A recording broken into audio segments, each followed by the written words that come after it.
Many years ago, my parents immigrated from India to America for the sake of economic gain, pursuit of happiness, and just a better living standard altogether.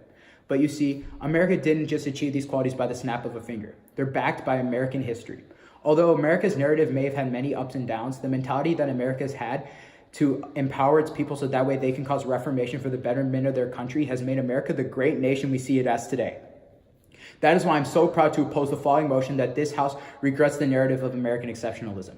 In my speech, I'll be doing three things. First, I'll be going over some framing and providing both sides with burdens. Second, I'll be going over my first substantive argument, the two layers of analysis for it. And third, I'll be weighing. In today's debate round, we believe our burden is to prove why a world superpower like the US's influence would be good on other nations, and the prob's burden in today's debate round is to prove why the US's influence on other world nations would actually be detrimental. Now on to our first substantive argument, reform through the people. The history of the United States has been built on reformation, revolution, and rebellion. The narrative that the United States has shows its people are willing to fight for what they believe in so they can cause change for the betterment of the country. The mentality that the United States has to fix its past mistakes so that it can grow stronger is an attitude that many nations should arguably have. When people look at America's past, they see gruesome events such as its Civil War, American Revolution, and an era of American slavery which led to the loss of life and natural rights for hundreds and thousands of people. But the outcomes were extraordinary. For example, America's Civil War led to the abolition of slavery in the U.S., an institution that is still widespread in over 160 countries. The Declaration of Independence, which is the main catalyst to American Revolution, which empowered the American people to gain freedom from Great Britain. These historic events and countless others are at the heart of what the narrative of American exceptionalism is. Empowering the people so that way citizens can create change and reform laws for the betterment of the country itself is exactly what American exceptionalism is. Centuries ago, the United States had slaves. Now they are considered the melting pot for diversity.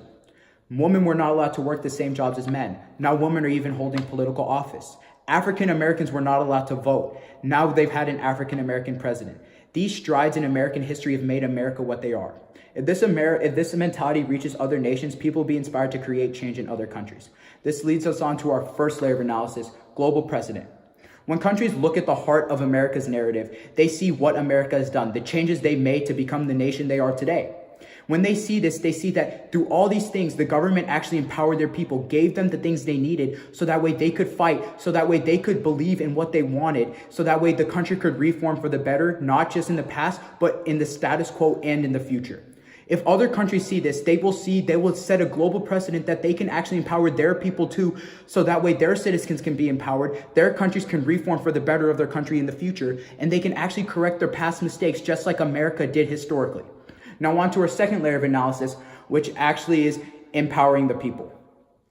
When people are empowered historically, we saw it in America, for instance, with slavery. We saw those few people that actually believed slavery was an injustice in America. We saw them create the Underground Railroads, things like these. When other countries, like the 160 countries I stated earlier on in my speech that currently still have slavery as a widespread, they can look to the influence that America has. They can look to the inspiration, see what America has done, what's in our narrative, the changes that we made when people felt empowered that they could step up and actually get rid of slavery in their country. They can do these things. They can feel inspired so that way their country can make these change. Their country can reform so that way slavery can be abolished in their nation. Now let's take a step back and do some worldly weighing. In our opponent's world, we place this burden on them that they have to prove why the United States is actually a problem if their influence is put on other countries. But you see, that's clearly not true, as I stated earlier in my first substantive argument. As you can see, when the United States' influence is put in place in our world, when other countries look to the heart of their narrative, they see all these things. They see the mistakes that they've made, but they also see that they can create changes when empowering their people, the changes that they made in the past to make America the economically sound nation it is today, to make America the successful nation they're seen as today. When nations look at the heart of this narrative, they see that their countries can make these changes too, so that way their countries can actually strengthen themselves for the future. In our opponent's world, none of these will be true because countries will not actually look to the heart of this narrative. They will not see the change. They will only actually see the conflicts. And with this actually happening, their influence will actually be detrimental to other countries. But as you can see, if they actually spread correctly and they look to the heart of the narrative and see the changes that can occur, then they see that other countries can grow in the long run and that countries will actually become stronger in the long run and can correct their mistakes that they made in the past. That is why we're so proud to stand opposition in today's debate round.